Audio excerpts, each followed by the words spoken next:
What's up, everybody? It's another edition of the Movie Phantom's Horror Review. I, of course, am the Movie Phantom. Now, what a week it's been. The whole lottery fever thing. 600 million, something like that. I'm not gonna lie, the Movie Phantom tried to get on themselves. I mean, I need a bigger lair. I'm not gonna lie to you. But, didn't quite get it. Better luck next time, I suppose. So, tonight we got two classics. Just bar none, brilliant. I figure with Prometheus, hitting soon, we'll go ahead and hit Alien up. Actually, got the pimp box set right here, the quadrilogy, if you will. So yeah, representing. You got it. And we're also going to hit, and I can't believe I hadn't hit this one sooner. Actually, The Shining. I mean, come on, that's all there. That's just a review right there. I should just hold this back. Come on, and then boom, we just cut. Classic stuff. So let's get into it, shall we? Last week we asked a question. What's your favorite horror movie? Question of the week. And you know what? Record-breaking response. I got 2 responses back. Brilliant. Just brilliant. One of the Phantom friends, Andy Eggleston, he said that his favorite was Event Horizon. Not gonna lie, I wasn't a huge fan of it, but hey, everybody has their own opinion, And then our boy Get Up and Kill said Halloween as well. So yeah, there you go. So I want to thank both of them for submitting their answers. Thank you very much. So this week I figured since we are doing The Shining, the question of the week will be, what is your favorite Stephen King movie? There's a ton of them to pick from. I mean, there's a shitload. So yeah, there it is. So you know what to do. You can either hit me up, my Phantom friends. Hit me up, right there on Facebook. Just comment. Everybody else, right down below. And of course, the third option, you can email me at moviephantom7@gmail.com. So, bam, there it is. So let's get into some news. There actually is, 3 big news. I think they're big news chunks. I don't know. When I saw them, I was like, holy shit, I gotta get this to them immediately. Number 1, we got, okay, now I'm going to butcher her last name, I know I will, but fuck it. Chloe Grace Moretz. She's the girl from Let Me In, which she did brilliant in, by the way, and Kick-Ass, but she also did brilliant in. She's also in the the remake of the Amityville Horror. She's a little girl. I was like on top of the roof and shit.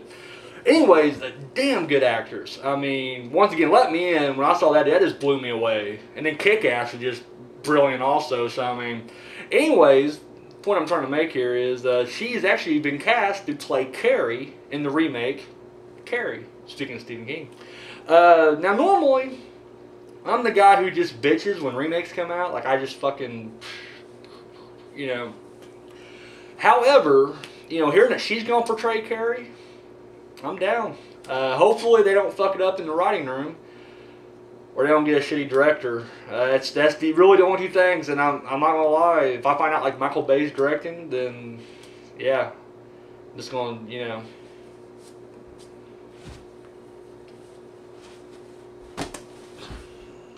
yeah, brutal.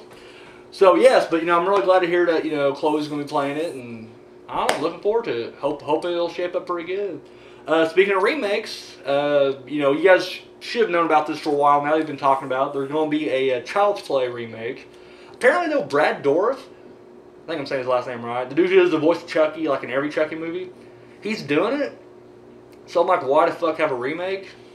I don't get it.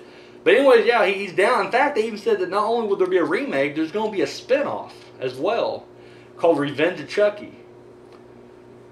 What the fuck's a spinoff exactly? Like, if Tiffany had her own movie, that would be a spinoff. But you can't have like another Chucky movie and then call it's called a sequel, you jackasses.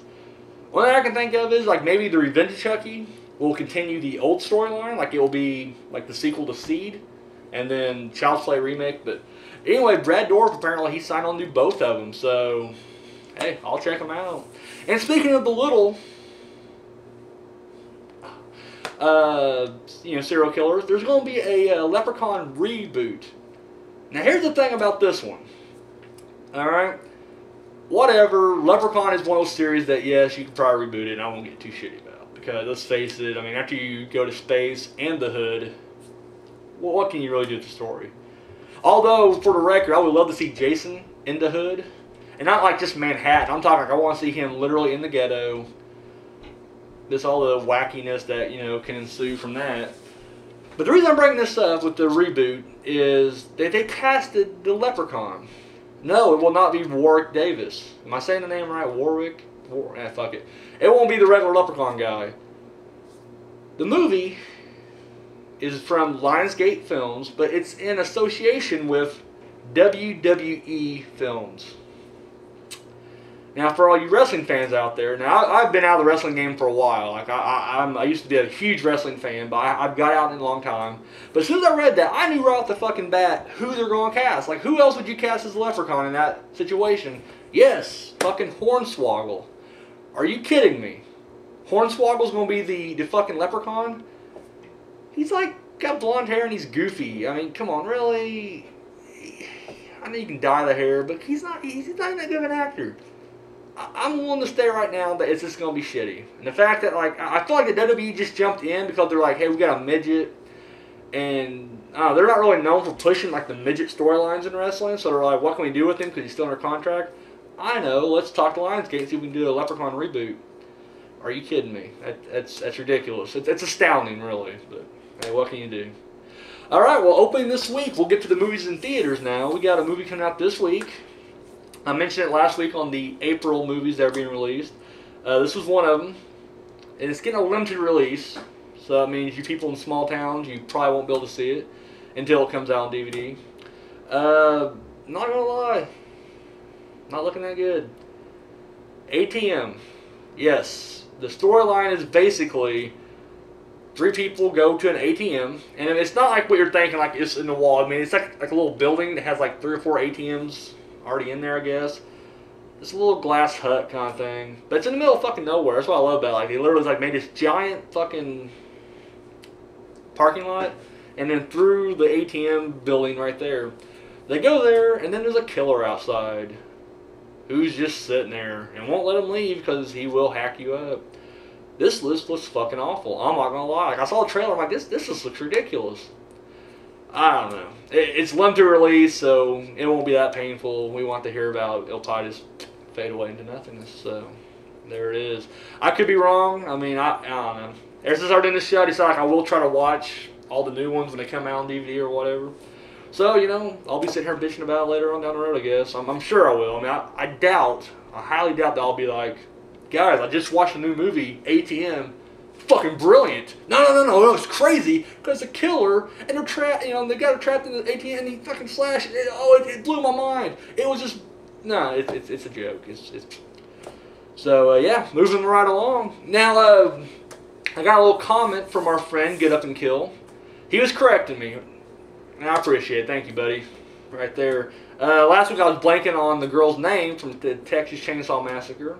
Sally, god damn it! I'm not gonna lie. As soon as I hit like the stop button, right there, I knew it clicked. I'm like, fucking Sally. Cause the little fat guy in a wheelchair was like, Sally, you know, and he was, you know, whining the whole time. I knew it, but you know, hey, Get Up and Kill called me on. I appreciate that. That's what I need. I need feedback. That's the thing. It's to let me know you guys are watching. Fucking talk about anything. I don't really care. Like you know, hate mail. Just say what's up. You know, it's all good. So, yeah, I guess I'll throw it out there one more time, you know. This is basically the same way you're doing the question of the weeks. You can talk to me that same way, too, you know. Message me. Emails. Comment right down below. Just right fucking here. It's just right, yeah. That's suggestive enough for you. So, yeah, there it is. Thank you, Get Up and Kill, for paying attention to the videos and catching my dumb ass on a horrible slip-up. Thank you. All right, well, let's, you know, without any further ado, let's get into the reviews now. I'm going to pick up the Alien box set when I explain Alien, because I got this one, and yes, you know, I can pull it out of the case, I can just do Simple Black, but I don't know, this feels like it's naked without the slip, but the slip has that retarded, like, you know, Spotlight Series blue banner around it, and my Aliens, I got Aliens also up there, same thing, and I don't know, I feel like it's naked without the slip, and we do a family-oriented show on here, so, boom. So we're going to do Alien right now. So, yes, let's get to it. 1979, and the basic premise is that a group of, they're like truckers in space. You know, they're just basically, you know, moving this mineral from, you know, one area to another, but presumably bringing it back to Earth. And, yes, they get a distress call. SOS, if you will. Don't know. On this desolate planet. They go check it out. And they don't like what they find. Bam, there it is in a nutshell. So, Alien, what makes this just fucking perfect? And it really is. It really, and the thing was, I hate to admit, and don't shoot me right here, this is actually the second one I watched. And it would be better, like, if the first one I watched was part 2, but it wasn't. Like, I watched Alien Resurrection first. Go easy on me, as I was in junior high, and it just came out. So I checked it out. And, you know, I like Alien Resurrection. I do.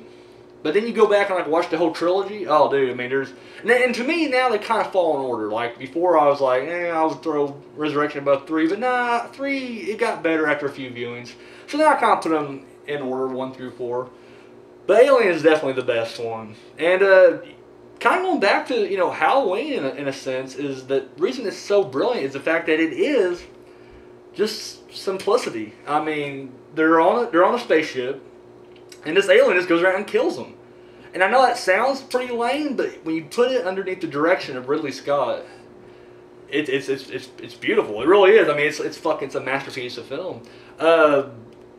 Sigourney Weaver, the acting for one is just top notch. And I love it because they're not like the most glamorous people. Like that's the thing about Hollywood today, is that if they did an Alien remake, you just have like all these kids from like the CW network, fucking on the spaceship. They're all great looking, whatever. Hard bodies and bleach blonde hair and all that shit. And they probably wouldn't be able to act that great. That's all I'm saying. They actually cast it with great actors, great character actors, and threw them on the spaceship. Another thing is they have a shitload of CGI. Now that's one thing that kind of killed Resurrection for me was the fact that it's just a shitload of CGI. But whatever. I'm not going to nitpick on that because it's still a good movie. I'm a firm believer that the CGI is horrible, but there's a good story backing it. Hey, I'll back away. And I thought Resurrection was a good story. But this actually, no CGI on this one. I mean, that's a fucking alien. And the thing is, though, once again, I guess a lot like Halloween, because in Halloween you don't really see Michael a whole lot. You didn't see the alien a whole lot in this one either. Scott literally set this great pace, too. It was really slow moving starting off. I want to say like the first 40 minutes or so, like nothing really happens. And I think if I showed this to like a lot of younger people today, like if I showed this to my little cousins, they'd be like, this is boring, nothing's happening.